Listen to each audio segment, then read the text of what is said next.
HR for Fry's Food Stores since 2008, overseeing several departments including recruiting and training, total rewards, payroll benefits, and associate relations. Please welcome Donna.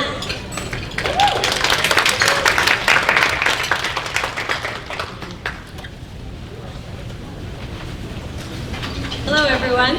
Again, I'm Donna Tannery, the HR leader of Fry's. For the next few minutes, I'm going to give you a little information about Fry's so you have a better understanding of our organization. For those of you who don't know, Fry's is a part of the Kroger division.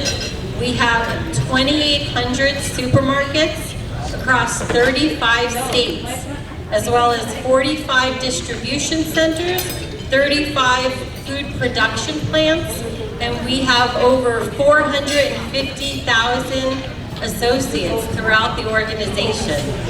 At Fry's, in our division here in Arizona, we have 127 stores and 21,000 associates. Our values include diversity, inclusion, respect, integrity, safety, and honesty. And diversity and inclusion is very important to us, which is why we partner with a lot of organizations so that our workforce mimics the communities that we serve. You might be familiar with the tagline, Fresh for Everyone. This means very simply, a simple but impactful term for us. Fresh is what we do. It's at the center of who we are as a grocery store. When you ask someone about the food they love, it's all about being fresh. It's for all socioeconomic groups, all lifestyles, and all tastes and cultures. It doesn't matter who you are or where you live, we all deserve fresh food. Kroger launched a Zero Hunger, Zero Waste program in 2017 to share our commitment to ending hunger in the communities that we serve. And over that time, Fry's has donated more than 69 million meals to a variety of feeding programs throughout Arizona. So we can make fresh available for everyone. On the zero waste side, you might be interested to know that Fry's is one of the leaders across all of Kroger for our recycling program, including cardboard, plastics, plastic bags, and film. We diverted more than 46,000 tons of cardboard and plastics last year alone. Overall, we're happy to say we diverted 106 million pounds of total waste from landfills last year. I hope this gives you better insight about Fry's, our organization, and Kroger. Thank you for having me, and enjoy the conference. Thank you so much, Donna. And thank you for feeding ACEL as well. Thank you to all our corporate sponsors as well. Without you guys, we will not be gathered here today. Before we introduce our luncheon moderator and speaker, I want to introduce Aparna Bavlik, ACEL Vice President of Professional Development, to share about one of our youth programs, which is Accelerate Women.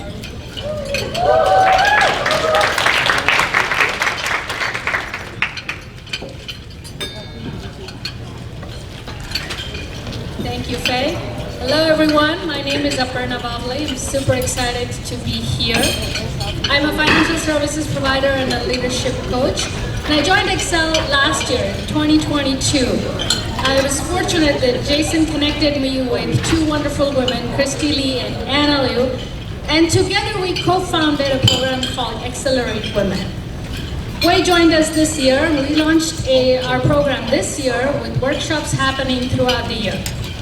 So what is Accelerate Women? Well, some of it is in our name. Are we sure? Yeah, okay. So the first four letters, of course, stand for Excel. Then it is embracing our strengths. R for rising as heart-centered leaders. Advocating for ourselves and our causes. Transforming families, it starts at home, workplaces, and our communities.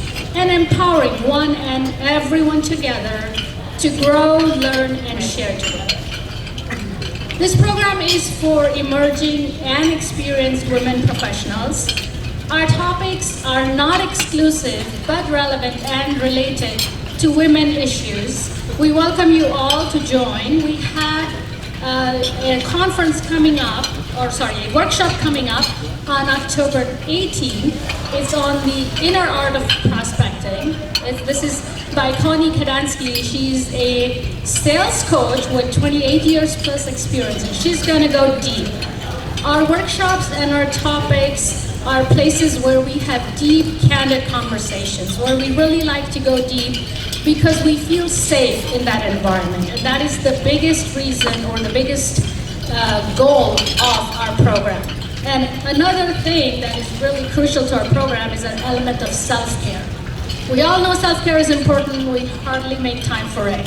So our program makes sure that every workshop has an element of self-care. We mean it and we do it and we end it with self-care. So I hope to see you all. Join us at the workshop. Come talk to us if you have ideas or wanted to know more. We would love to see our program flourish. Thank you, everyone. Thanks for listening to me.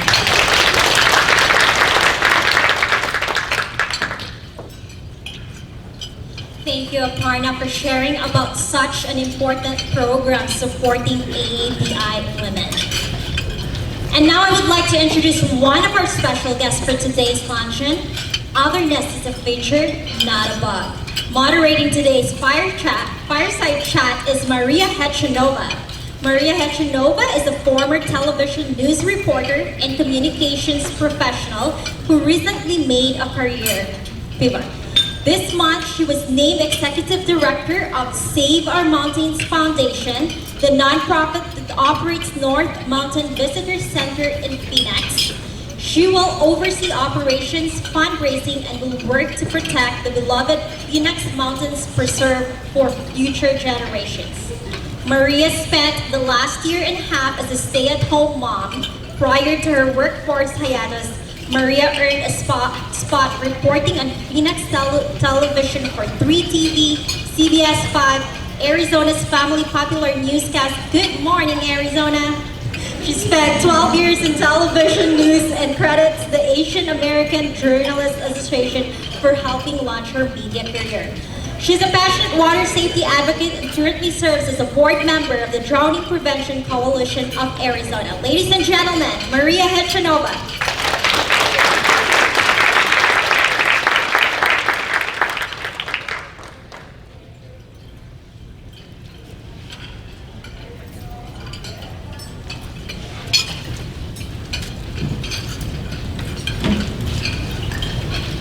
Hello, can you hear me?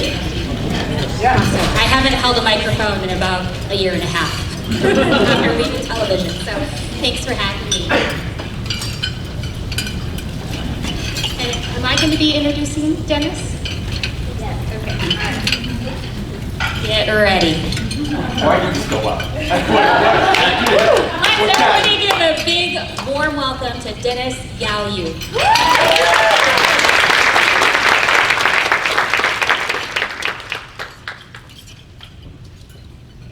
We don't need to keep it too formal, right? You guys are eating lunch.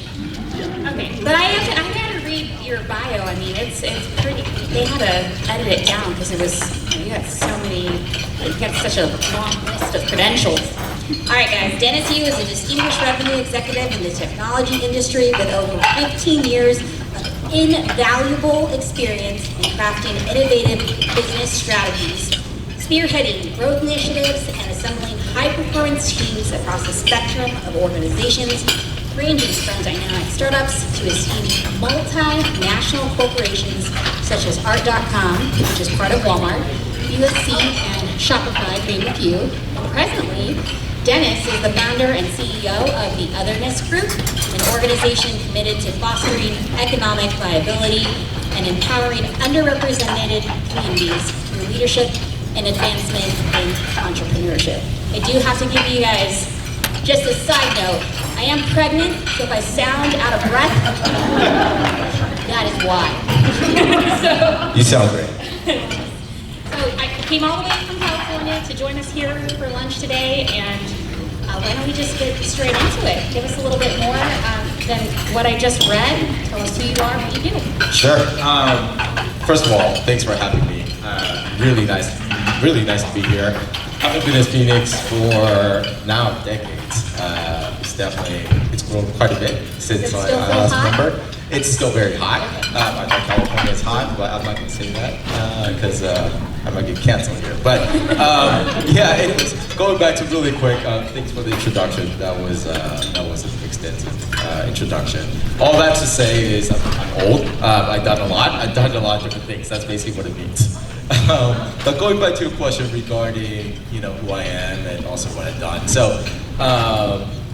Like Maria mentioned, my name is Dennis. How are you? I was my mother at the age of 12 and settled down in Orange County, specifically in like the Laguna area before I sort of grew up in the San Gabriel Valley area. And for those that not familiar with the LA area, San Gabriel Valley is kind of touted as the new Chinatown in a sense. There's a lot of Asian populations there. And professionally, I have been in retail, technology, commerce, essentially my entire career. Doing sales and business development, partnership type of work. My last role was the customer success team at Shopify, and I was also our Asian ERG advisor and chair over there. So we want to talk about the Otherness group. You guys saw the sign outside. That's why we're here. So where does the name the Otherness group come from? Explain it. What is it? Yeah, and not to get, because once again, like I mentioned, this is a lunch. I don't want to get too deep. This should be entertaining, like you guys should be just eat and listen to whatever I say. So, but really quick, Otherness group really came from, the name of it really came from, I think as a minority, like oftentimes we talk about feeling like we're the other, or being the other in a group. And that can go to even just being a woman, or being other as race, background, experience. In my own sort of personal experience, being the other has always been not so much of a negative thing, which a lot of people feel like, but the way I look at it is it's something actually that has contributed to my growth, and also the way that depending on the way we look at it, it's really a positive thing for me at the end of my career. So that's kind of where it came from. That's why I always tell people that Otherness to me is more of a feature and not a bug, and utilizing obviously tech terms of it. Let's rewind a little bit when we talk about growing up in California, in the Laguna area. Did you ever feel that otherness at a young age, and can you give us an example? Yeah, so I think, I had a typical sort of immigrant story. So like I mentioned, when I went to Laguna, when I settled down in Laguna, and for those that know Laguna area, it's a very, very nice area. It's not the most diverse area. So when I first went there, I was one of the only 2 Asian kids at school. And I probably faced some of the sort of bullying and also, some of the issues that you guys probably can't think of and also have heard about. But what was interesting, the person that was showing me around was another Asian kid. And the person that started all the bullying actually happened to be the Asian kid that started the whole thing. I think that dynamic is really interesting. I don't really think too deep into it, but I think that's the first time I felt like the other. On the other hand, I had to learn the language, and I had to I was that kid in school where you're like, okay, I don't know what the kid's wearing. There's some weird English language on his t-shirt. So certainly I was looked at it a little differently. And I think, so that's kind of like the first time where I feel like the other. I didn't have a term for it at that time. And then when I moved up to, San Gabriel Valley, that was a little bit more normalized in terms of growing up, in the sort of predominantly Asian American community. I went to school at UC Irvine. I studied econ. And towards the end of it, I actually fell in love with the music, hip hop music at that time. And so in that era, it's kind of what I would call sort of golden era, like where you listen like B.I.G., Tupac, and so on. And to sort of scratch my itch, I was interning in Merrill Lynch at that time, because that's once again, for econ degree, it's a straight path. But I was also interning at that time, sort of the premier hip hop magazine called The Source magazine. Oh, that sounds so cool. And as you will probably imagine, there aren't too many people that look like me in the hip hop industry at that time. And I helped them build they had the Hip Hop Awards at that time that was basically being televised nationally. So imagine an Asian kid that's really into the music, into the culture, in an environment with tens of thousands of African Americans or Black Americans that are from all types of variety of neighborhoods. That was kind of like the second time where I distinctly feel and understand what does that other mean, whether that's negative or positive. But for me, it was a positive. It was a way for me to understand, to learn who I am, and also understand the environment when it's different, like how do I react and what do I do at that point. So going back to that's just sort of the second point of being the other, and then, you know, another sort of the stage was after I graduated, I worked at Merrill Lynch for a while. I pivoted my career to retail. I really want to get into retail. And the first company that hired me was a company called RP55. It was a denim company that was generating around like $300-400 million a year, but really not many people heard about them because they're based in Virginia. And they relocated me from LA to Norfolk, Virginia Beach, VA, Virginia. So for those people that know that area, it's once again, especially back in the days, you look around, it is definitely, you see a lot of Confederate flags. You see, if you don't drive a pickup truck, they definitely look at you a little differently. I had my manager actually asked me naively one day when I walked in the room, asked me if I know Kung Fu. And so, coming from LA, it was pretty shocking. I didn't know somebody would be so upfront. And how I knew it wasn't done in a malicious way was when I answered no, he asked me why not. So I'm like, okay, there's really nothing to say at this point. So being in that type of environment once again, and it was tough at that time, but certainly now looking back, it's really great for me to see and experience because that's a big part of America. Growing up in LA, you know, now living in San Francisco and then being in New York, all these major cities, they're great, but once again, there's a big part of America that's very different. So, and then I can kind of go on and on in terms of, once again, my career trajectories. Yeah, I can get you. Yeah? Okay. Okay. You don't have to take it out all in one breath. Okay. But I guess one of my other questions is just, while you were going through these different experiences, was there a moment where you had a mentor or someone who had been in your shoes before guide you and say, hey, what you have is special, what you have is different, and that's okay, and to embrace it? And the reason why I asked this question, so being in the broadcast world, I was part of the Asian American Journalists Association, and that organization really lifted me up, made me feel seen, gave me an opportunity through different internships and programs to land an internship at the Today Show in New York. And so there are organizations out there, I feel, that really can lift young people up early on in their careers. That we just heard from the Excel Women's Leadership Group. There are people that you can lean on. And so I'm wondering, did you have that in your career? And what was the one thing that that person or that organization told you to inspire you to be where you are today? Yeah, such a good question. I think the short answer of it is no. And I wish I did, really. I think this is where it comes back to representation really matters. And I'm glad there's a lot of organizations now, such as Excel, whether it's Excel, Cold House, Asian Hustle Network, National ACE, and on and on and on, where they're bringing people together of the people who are sharing the similar type of experience. The person I would say, I don't think I've ever had a mentor and mentors per se. They may not know they were my mentors. Certainly I looked up to them and picked up a lot of stuff from them. But the person I would say that I looked up to when I was growing up was actually Bruce Lee. So I think... I mean, he was visible. I mean, can you blame? I mean, when you're talking about accessibility, I don't want to throw out dates out there, but Instagram wasn't around back then, right? To follow your favorite movie star.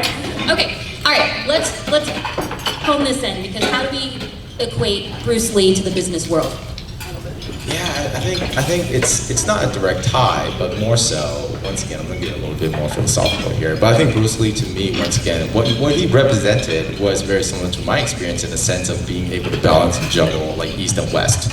and what does success mean to him, and how can he present the best of himself in both worlds, right? Like the guy, he's a martial artist, he's an entertainer, he's a teacher, but most important, at least for me, he's a philosopher, and his philosophy stems from Taoism in a very deep way, and that's how he cultivated his business, the way he acts, the way he talks, everything sort of stems from that.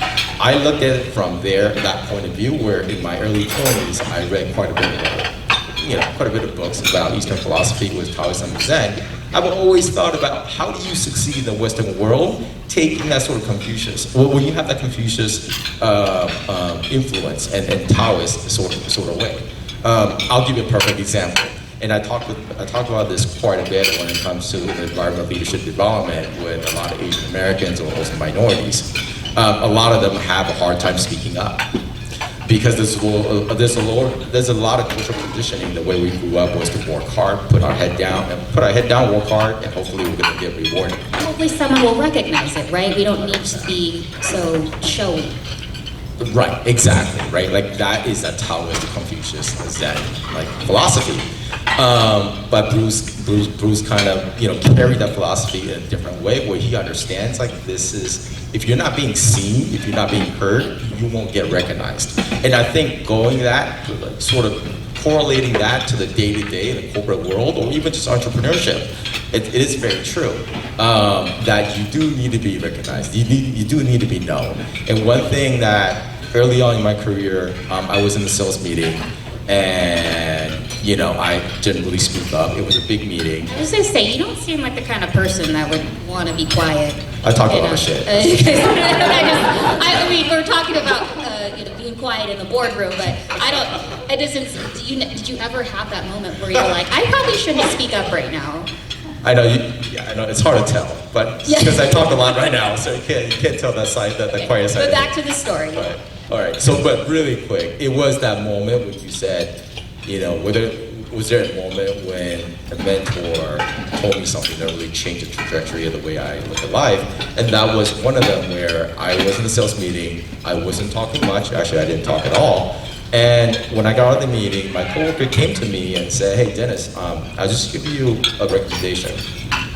In this company, and also in this society, closed mouths don't get fed. And that still stays with me every time. Say that again, I like that. Closed mouths don't get fed. If you're not being heard, you're not going to get recognized. And if you're not getting recognized, you won't get promoted. Nobody owes you anything in this room to do so. And also the other thing is, if you're achieving great things, you're taking on high visibility projects, you're deservingly, this thing needs to be shared across the board. So, but yeah, going back to your question, like that phrase still stays with me quite a bit. Even sometimes when I don't feel like, especially in the world that we're in, where we're in virtual meetings a lot of times, that's a whole different dynamic in terms of comparing to the in-person meeting. Sometimes it's really hard to speak up. Raise that little hand right at the Zoom meeting, or the Teams meeting. Yeah. Hope that someone sees it. Hope somebody sees it. I hope somebody will stop, right? Because there are a lot of times they're like, my hand's up, and they just keep on talking, and everybody jumps in. So you're trying to find that sort of in-between moments to get in what do we need to say. But no matter what, those are the situations where I'm reminded those mouths don't get fed. Okay, so there's saying it, right? That, okay, we know we got to speak up. But how do you encourage and inspire someone to speak up? Do you have anything in the toolkit that they can tell themselves or practice? TV. Go practice in front of the mirror, record yourself, watch it back.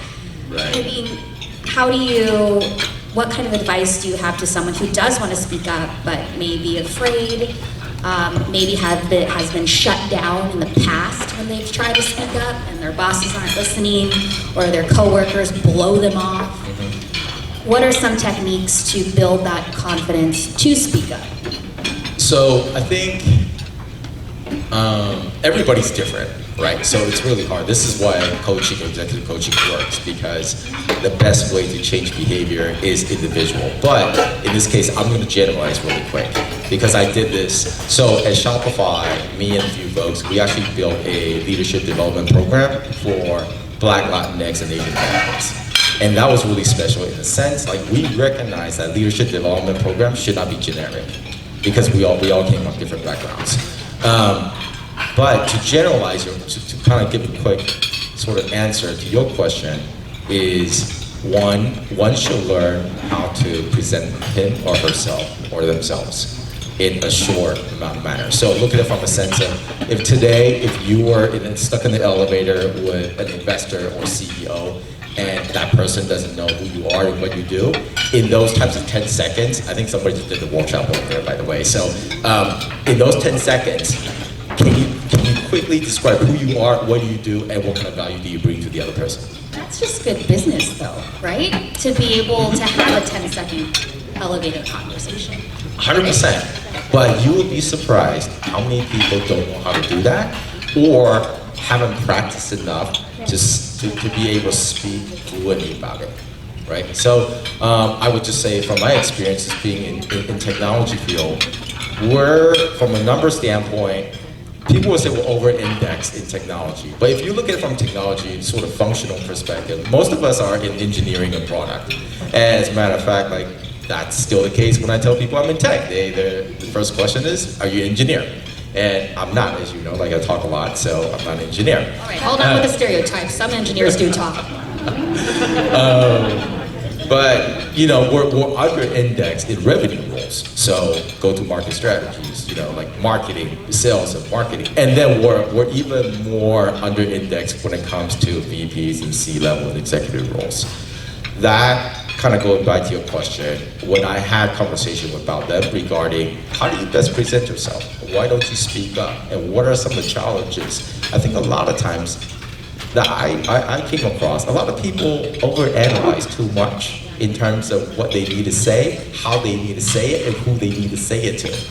So one thing is, there may be a topic that goes around, and this person may be thinking about, what should I say that's valuable? That's going to be different. That's going to be better than what the other person's talking about. And more often than not, when that person's ready to talk about those ideas, the train's left the station. That conversation has jumped onto something else. And so that's one thing. The other thing is just some people are introverts. They just don't like to talk as much. So one sort of scenario or method I had suggested was, don't look at talking about yourself or presenting an idea as marketing yourself, but more so from a framing perspective, mentally, to look at, to see when you talk about an idea, you're actually speaking facts about what's been done, what was the problem, what's being done, and this is how it should be solved, and why I'm the best person to solve it. Of course, that works better with somebody who's more analytical minded, because now there's a framework and there's a fact-based type of It's scenario. like a formula, right? Okay, I need to plug and drop these things. However, it varies per whoever you're talking to, right? So you got to be able to flex, because you got to know who your audience is too. Those 3 points that you might be able to pitch to your boss are not the same 3 points that you need to pitch to your coworker to get the job done.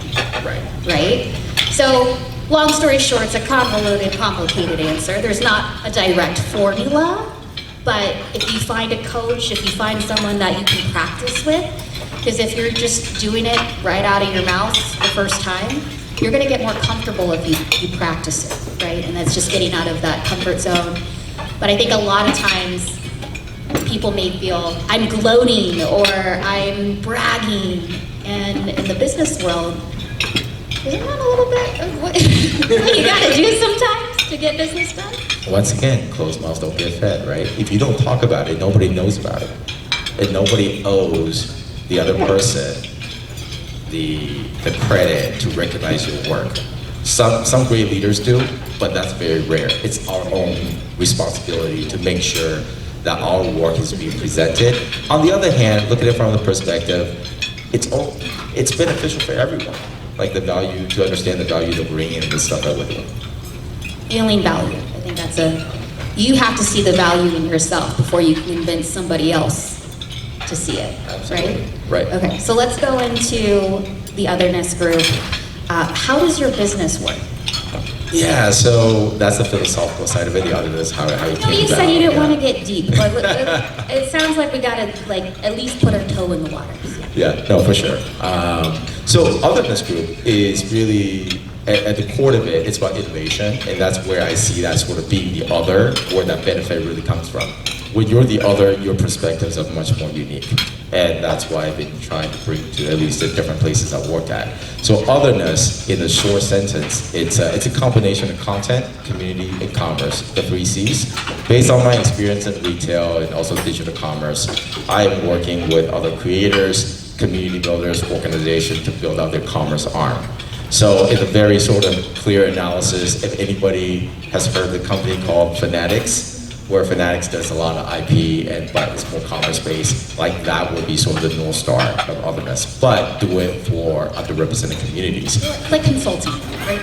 Consulting, but also at the same time to build into the hard distributions and into manufacturing and on and on and on.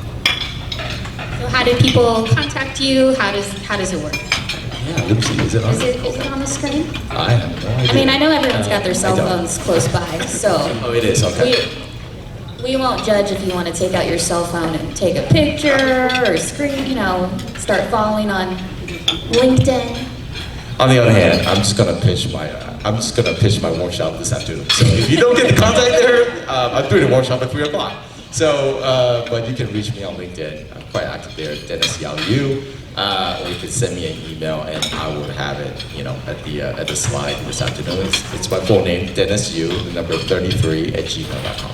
That is an example, everyone, of speaking up when you have an opportunity. Gotta put in that pitch. Before we take audience questions, I do want to close with this.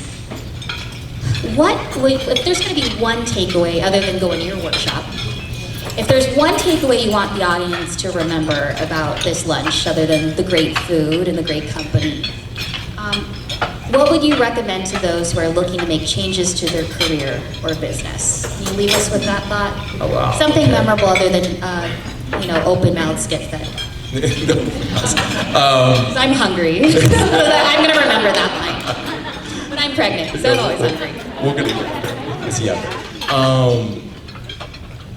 I would say for people who want to change their career or their business, this may sound cliche, but it's very true. Taking my own sort of personal experience is that it truly is, it's a people business. No matter what industry you're in, whether you're in finance or manufacturing or apparel and so on, it's a people business. In order for somebody to change trajectory, depending on either early on or mid or later on, a lot of times, it's the best way is through the network and the people you know. And those relationships are built in rooms such as this one and communities such as this one. There are many times where, I've grown quite a bit of a sort of network and also great relationship within Asian American community. And time again, they have stepped up and helped me and also make recommendations in various parts of my life. And I think because the bond over here that's being established, it's a little bit different than if you go to a conference that's more industry focused. There's a sense of we want to help each other. It's a community that's bigger than what you do. This is almost a place where you treasure and you value who you are, which is much more powerful than what you do. So that's what I would say. So I believe we now can take audience questions. Does anyone have any questions for Dennis?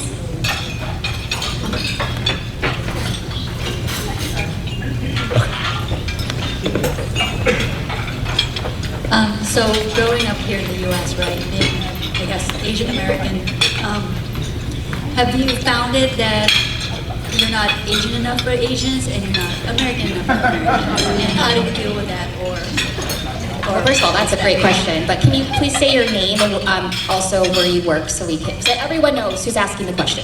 My name is Rochelle and I'm with Wells Fargo. Thanks for that question. Short answer of that is absolutely yes. And it's also very unique. So when I came here, so really quick context as well. My family's all in Taiwan. And my mother actually moved back to Taiwan after I graduated high school. So I've been going back and forth from here to Taiwan every single year in Asia, whether it's for personal reason or for business, every single year for the past 20 plus years.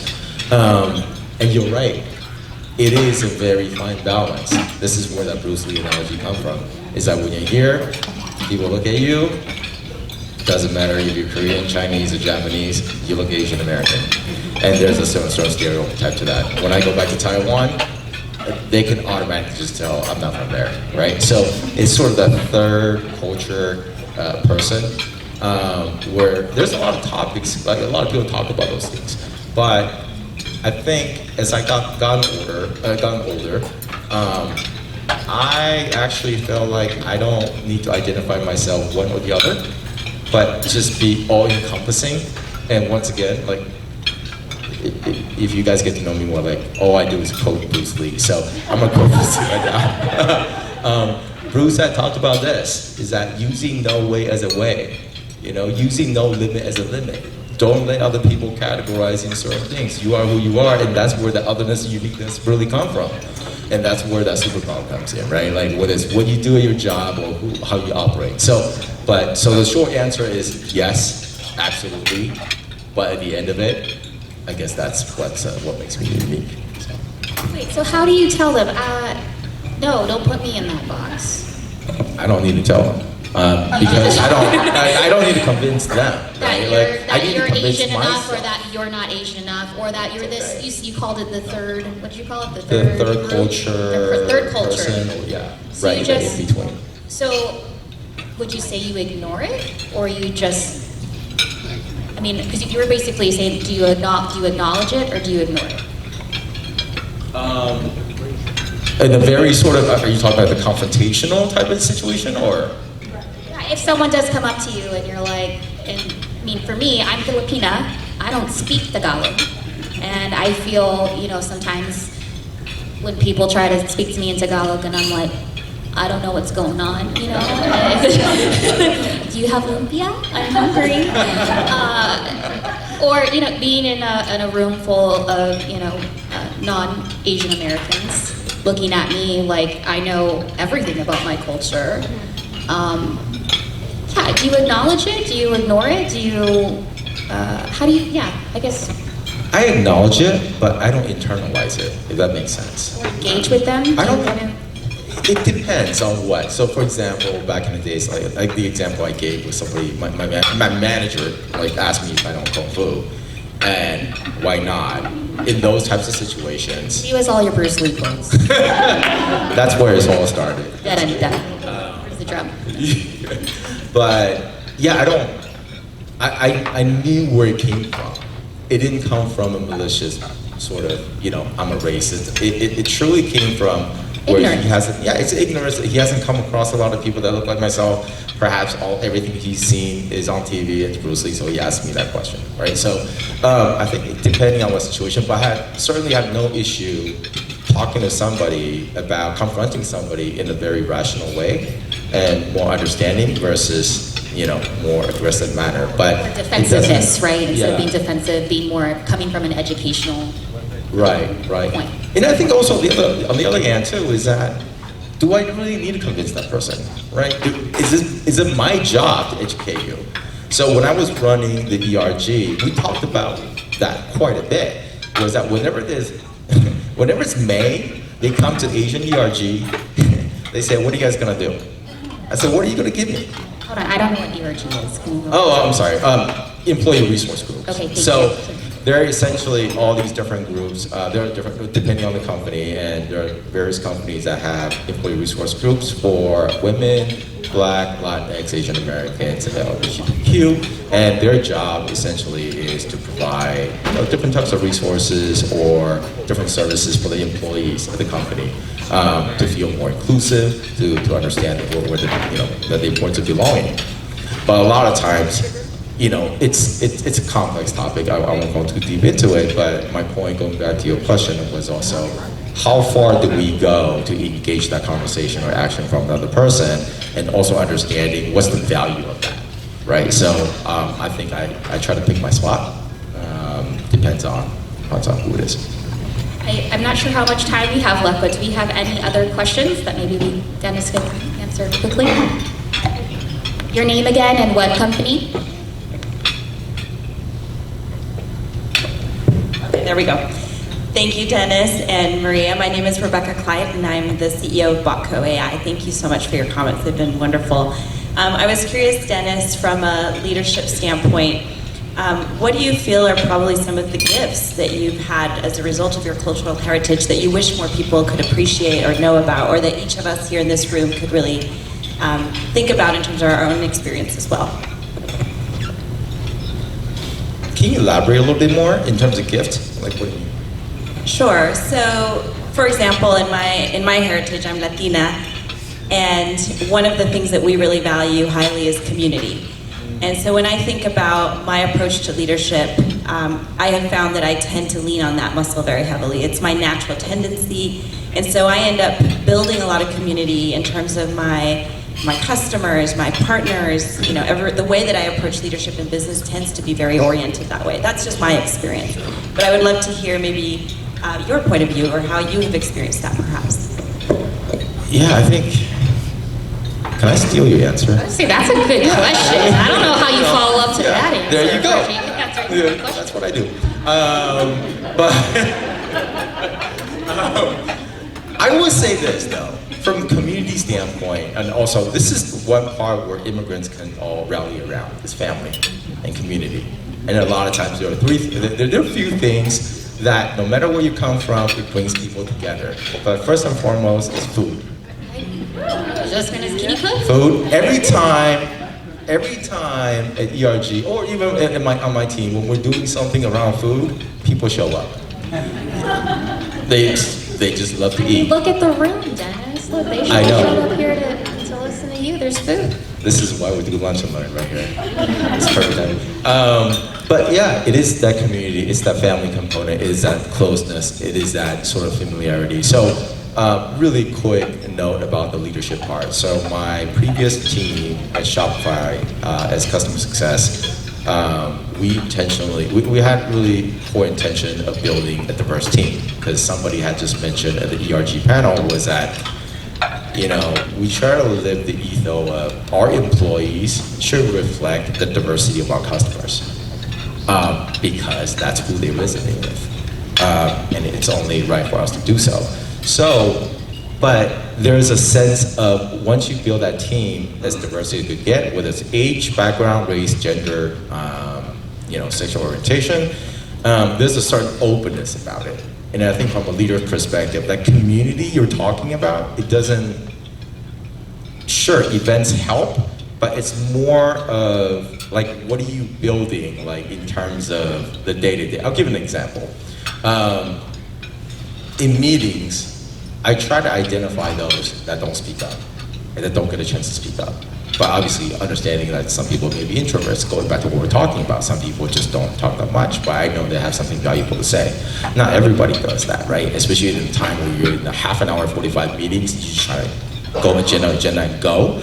But for me to sort of take the initiation to make sure like certain people get heard, because those people don't get heard much, it opens up extensively in terms of what people understand this team dynamic is.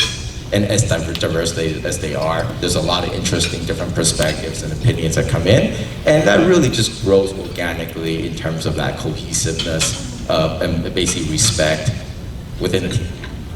Does that answer your question? I hope so. Okay.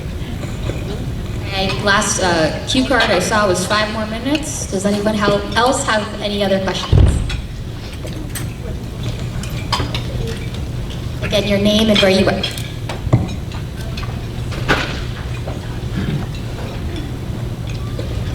My name is Denise, and currently I'm still freelancing.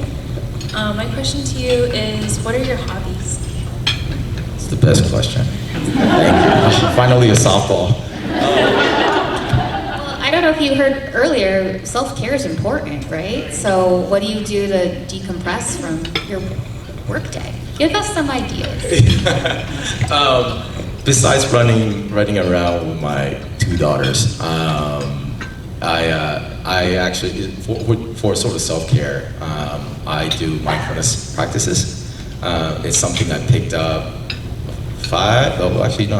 7 years ago when I had my own sort of burnout experience, and where I had to start figuring out like how to better myself, how to calibrate, how to, essentially not just recover, but at the same time now I feel like I could use it as a sort of performance psychology and just, to reach where I can reach to. I mean, given more like athletic sort of terminology, get to that flow. But yeah, I do a lot of mindfulness practice.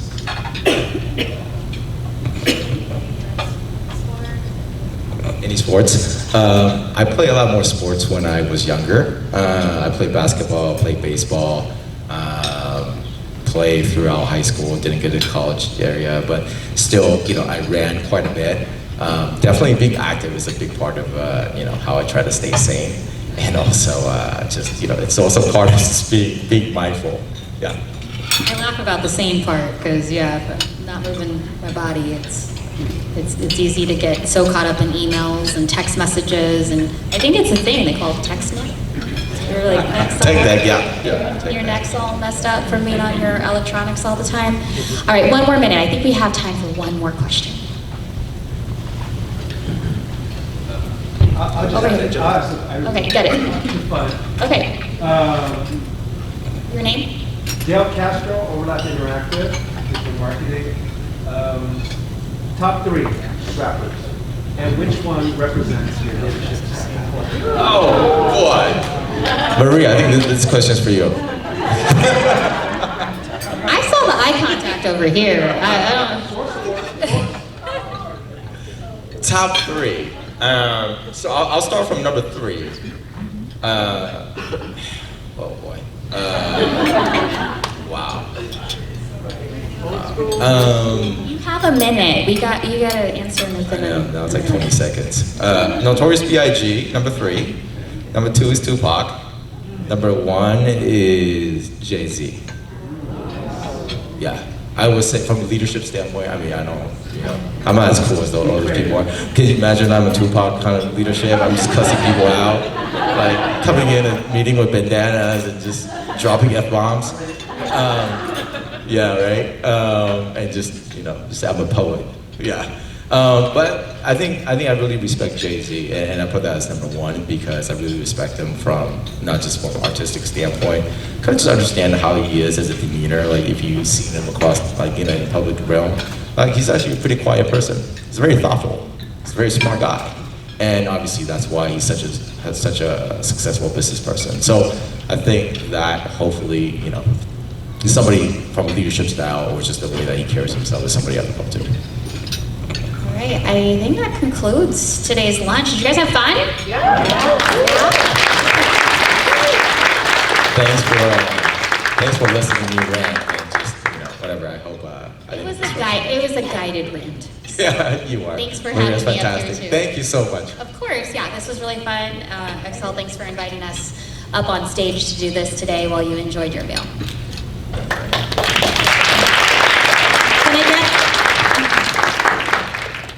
Can I get another round of applause because that was really great. Thank you so much, Maria and Dennis. Before I let you all go, I would like to call out to our business and community partners who are taking the time to volunteer for us throughout the conference. Thank you so much. We have a new program that ACEL is launching, and I would like to call Phil to come up here, my fellow board member, to tell us about this exclusive group that they're launching. Thank you, Jay. I do have my favorite Bruce Lee quote. Be like water. I use that on my 13-year-old son quite a bit. But thank you for great presentation, we appreciate it. In the spirit of Accelerate Women, I'm super pumped that we are launching a brand new initiative within ACEL, the ACEL Executive Alliance. So the purpose of this group is to bring together like-minded professionals who are at the top of their game. So we're looking at executive level, director level, senior vice president, founders, successful entrepreneurs to bring together. The originating committee you see on the screen is Kim Ho, Director of Sales for Evolved MD, Varesh Chareja, who is not here today, Senior Vice President of Optum Care, Jack Liu, Founder, CEO of ProCare Portal. Is Jack here? I think he's presenting in about 10 minutes, so I hope he's here. And myself. And so the purpose is to bring together like-minded professionals in a problem-solving environment to share issues, challenges that each member is dealing with on an individual basis, and maybe also to explore opportunities that those members might be also contemplating as well. The group currently at 4, we're going to be adding 8 more to bring the grand total to 12 to launch in January of 2024. Ultimately, the benefit to the Excel membership at large is that this group of 12, curated from people sitting here as well as other Excel members that were unable to make it today, is to be a sounding board. So if you are an Excel member and you are faced with an issue at work, you are faced with an opportunity, you're looking at a challenge, you just need another point of view or a different voice, this is something that the AEA will be hopeful to help solve and talk through with you. This is an application process. Up front, we have quite a few of these handouts. So if this is something that resonates with you, if you think that from a qualification standpoint, this is an organization that you'd like to interview for, it is an application and interview process. We're open effective immediately. And our hope is in the next couple of months to curate 8 more members to create this group. So we're very hopeful that this will provide a great resource to the Excel membership at large, and we appreciate your participation. Thank you. If you guys have further questions, those 4 faces there, look for them. You can also go to the registration table to get some of those flyers.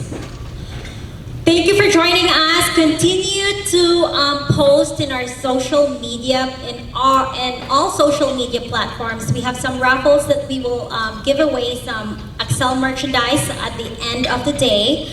Again, just tag us at hashtag ACELing 2023. 1:30 to 1:50 will be a networking break at the foyer, and then after that, our session number 3 will start in our 3 rooms here on the right side. Have a good afternoon.